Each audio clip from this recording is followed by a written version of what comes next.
नमस्कार मित्रांनो, तुम्हा सर्वांचं संकल्प न्यूज चॅनलवरती स्वागत आहे। मित्रांनो, अभिजित दिपके यांच्या राजकीय प्रवेशाची चर्चा गेल्या काही दिवसापासून जोरात सुरू आहे। मात्र आता स्वतः दिपकेंनीच आपल्या राजकीय भविष्याबाबत मोठं विधान केलंय।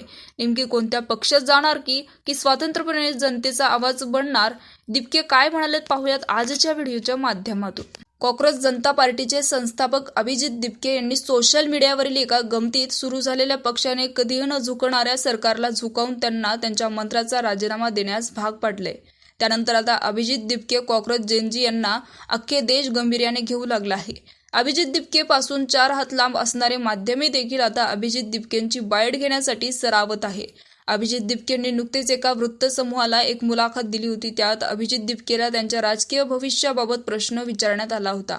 त्यावर अभिजित दिपकेंनी खुलेपणाने आपलं फ्युचर प्लॅनिंग सांगितलं। अभिजित दिपके याला त्यांचं पुढचं प्लॅनिंग काय, तू राजकीय पक्ष काढणार का, अशी विचारणा करण्यात आली। त्यावेळी दिपके यांनी उत्तर दिले की या आंदोलनात एक समजलं आहे की राजकीय नेते जनतेचं म्हणणं ऐकून घेत नाही। लोकांची सर्वात मोठी तक्रार ही त्यांची म्हणणे कुठे ऐकून घेतले जात नाही ही आहे। त्यामुळे आम्हाला पहिल्यांदा या लोकांपर्यंत पोहोचून त्यांना काय नेमकी हवं आहे हे जाणून घ्यायचं आहे।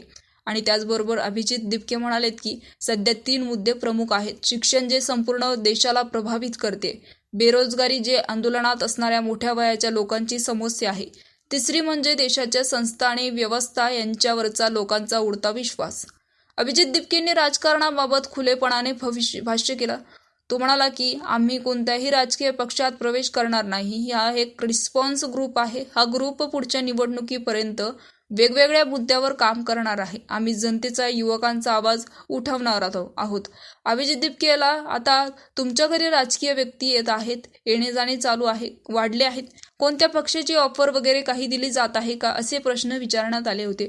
त्यावेळी अभिजित दिपकेंनी नाही असं सांगत उत्तर देत कोणीही पार्टी जॉईन करण्यास सांगितलेलं नाहीये, ते फक्त शुभेच्छा देण्यासाठी आणि आम्ही चांगलं काम केलं, विद्यार्थ्यांना न्याय दिल्याबद्दल अभिनंदन करण्यासाठी येत आहे, असंही त्यांनी सांगितलं। तर सध्या तरी कोणत्याही राजकीय पक्षात प्रवेश करण्याचा निर्णय नसल्याचं अभिजित दिपकेंनी स्पष्ट केलं आहे।